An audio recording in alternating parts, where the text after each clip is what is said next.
The new season of Agency Unfiltered is here. To kick things off, we have Christine Mortensen, president and founder of Sparked, a Chicago-based digital marketing agency. Christine and I talk about how agencies can discover and develop their mission. And as Christine points out, your mission and your mission statement are distinctly different. Ask yourself, what's your company's purpose and how are you making an impact to society?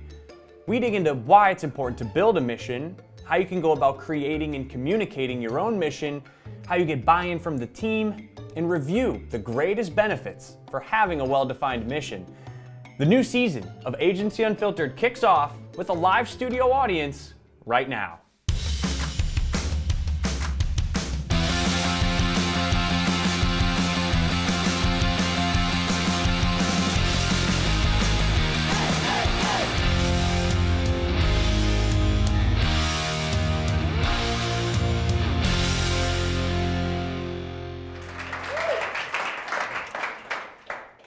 Hello, Christine. Thank you for joining us. Thank you for having me. Welcome, welcome.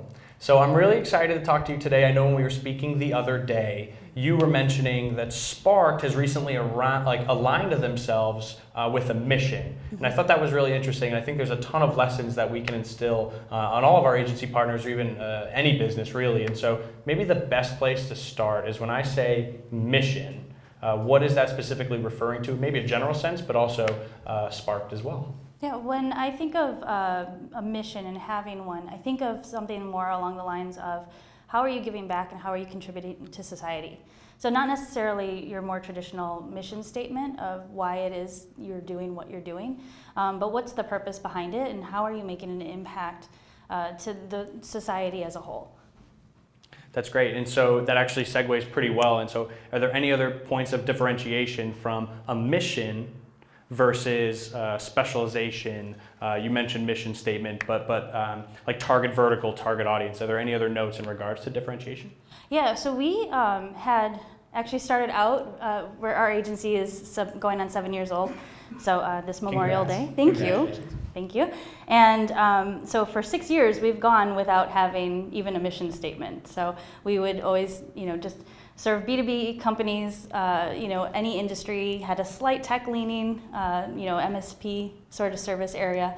You don't need one per se. We'd had a little bit of a specialization. You could even argue that that's not really much of a specialization.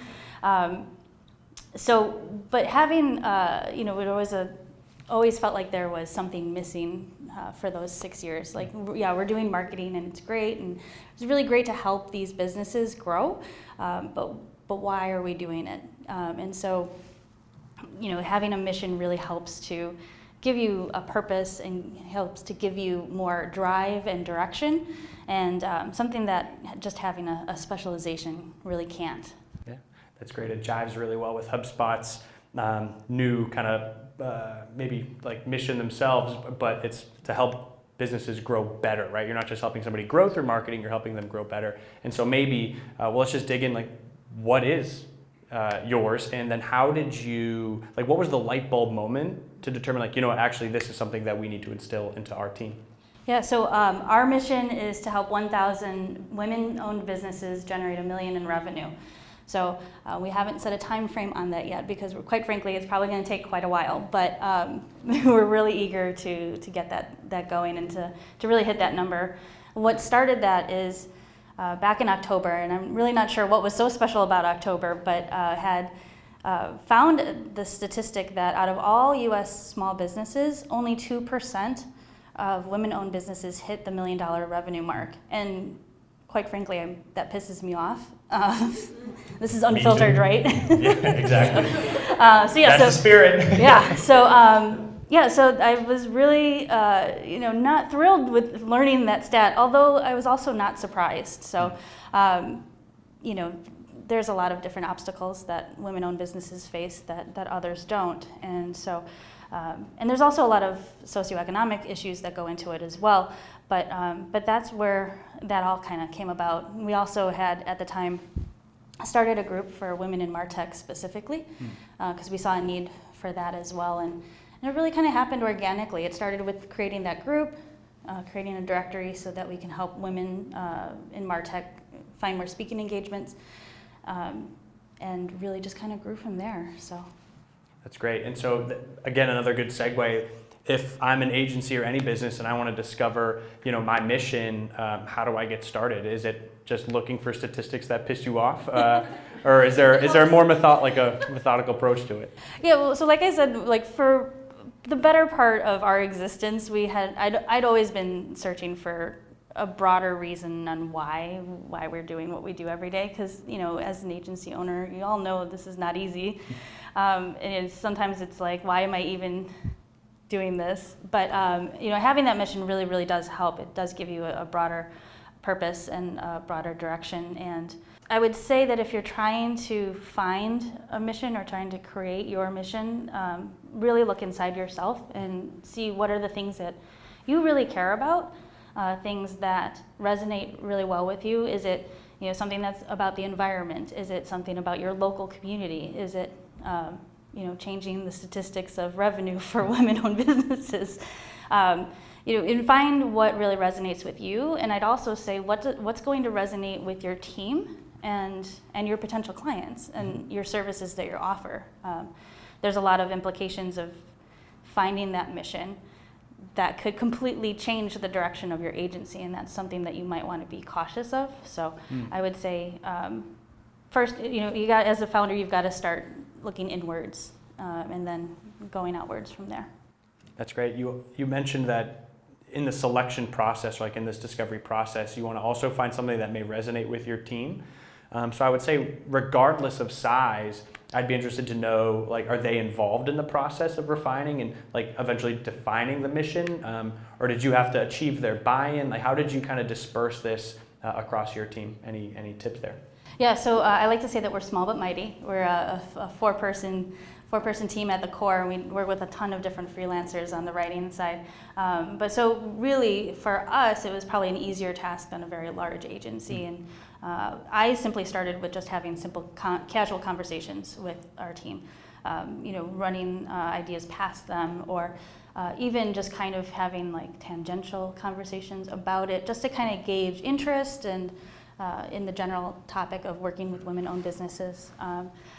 The team tends to be quite the feminists, so it seemed to work out pretty well in our case. I've worked at larger agencies in the past where they've implemented missions, and things that worked really well there were similar, where it's talking to the champions of the agency, people who are usually the biggest cheerleaders, talking with them, giving them a little bit of a heads up, having casual conversations as well that way, gauging their reaction. And then, making a large company announcement and, asking people for thoughts and everything. This way you can really make sure that the team has a say. Not everyone's going to be on board for the mission, and that's fine. There's a mission out there for everybody and a place for everybody, so. It sounds, with your small and mighty team, maybe this didn't happen, but did you ever run into an issue at any larger agencies you've worked at where an employee didn't jive or align with the mission? What happened? Yeah, actually, this is probably 10 years ago, but yeah, so the direction of the company changed. They didn't necessarily take on a new mission, but the direction changed pretty sharply, and that person didn't last very long. So, but it ended up being the best for both the company and for that person specifically. Mutual parting ways. Yeah, exactly. Yeah, so they chose to leave. So with your mission, how did you find that was then going to impact the way you go to market, the way you market yourselves? How does it influence your sales conversation, your client engagement? So once you've defined and discovered your mission, kind of how does it trickle down to everything else that you do? Yeah, so again, I don't know what was so special about October, but that's when late October is when, late fall is when we really started to get serious about this mission and really started to take a look at our services that we were currently offering. Because again, traditionally we were dealing mostly with B2B, 10 million revenue or more type companies.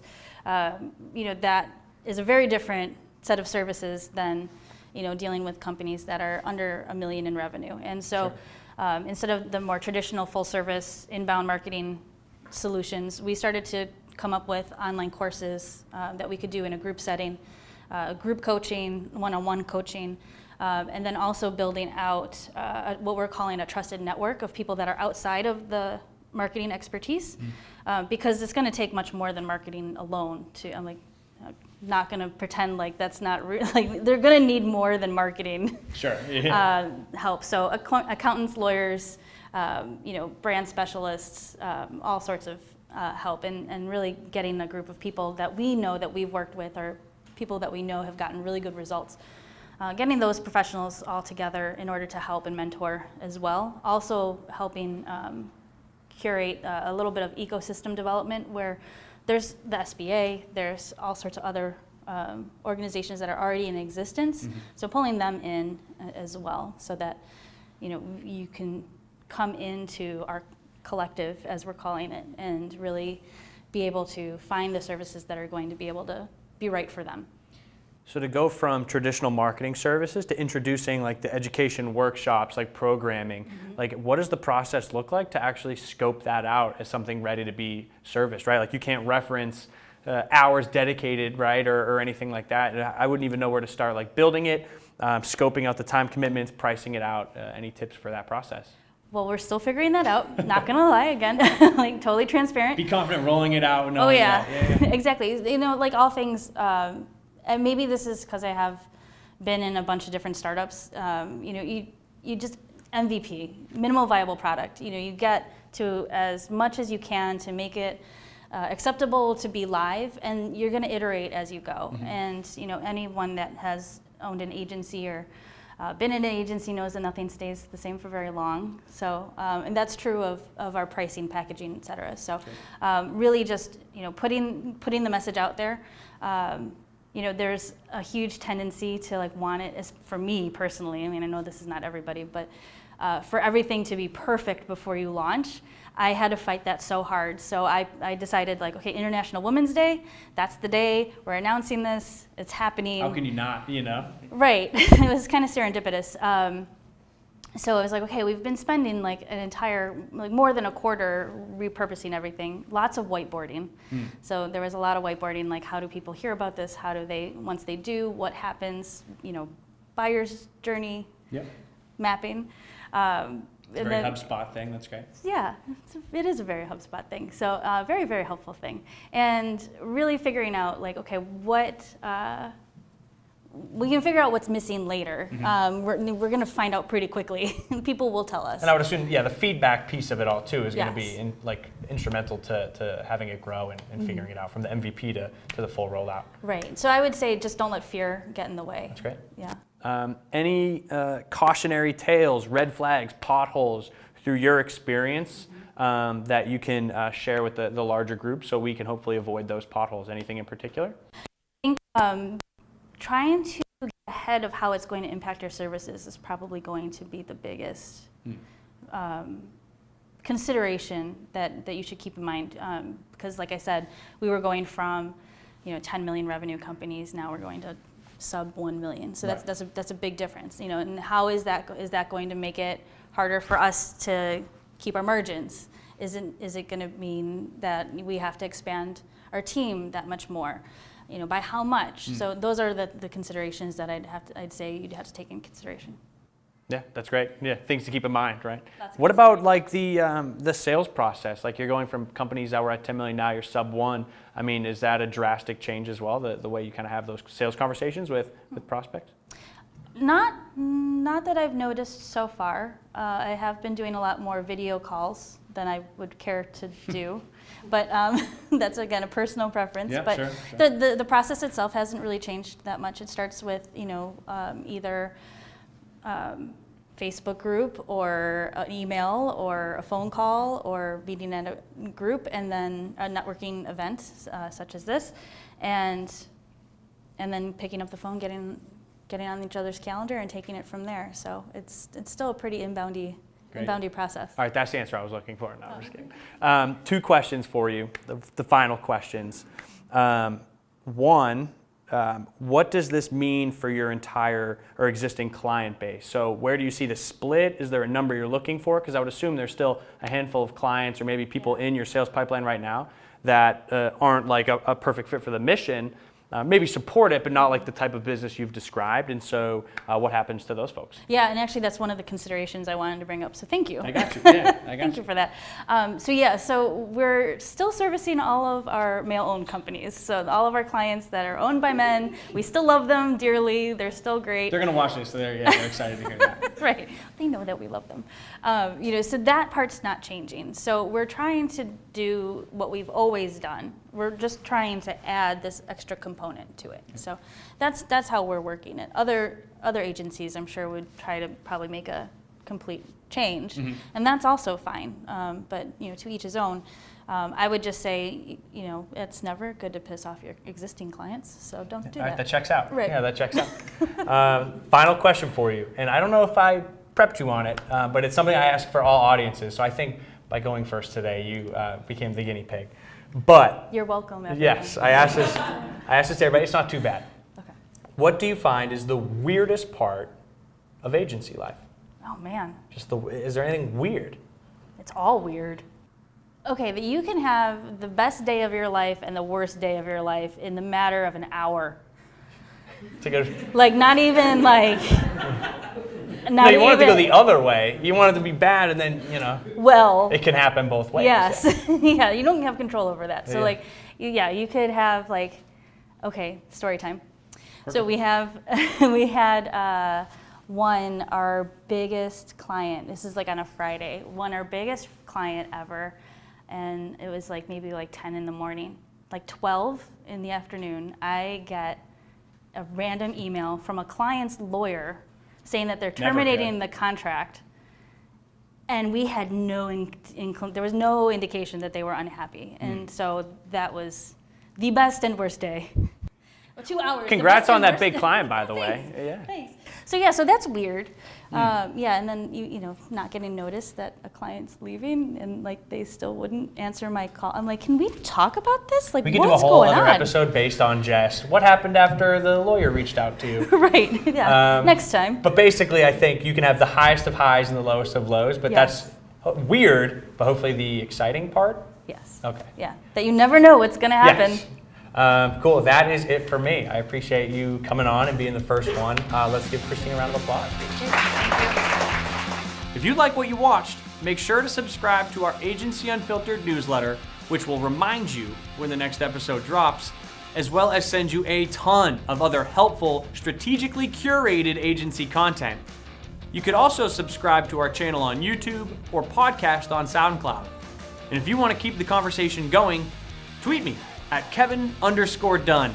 Remember, keep it unfiltered, stay weird. I'm Kevin Dunn, and I'll see you next time.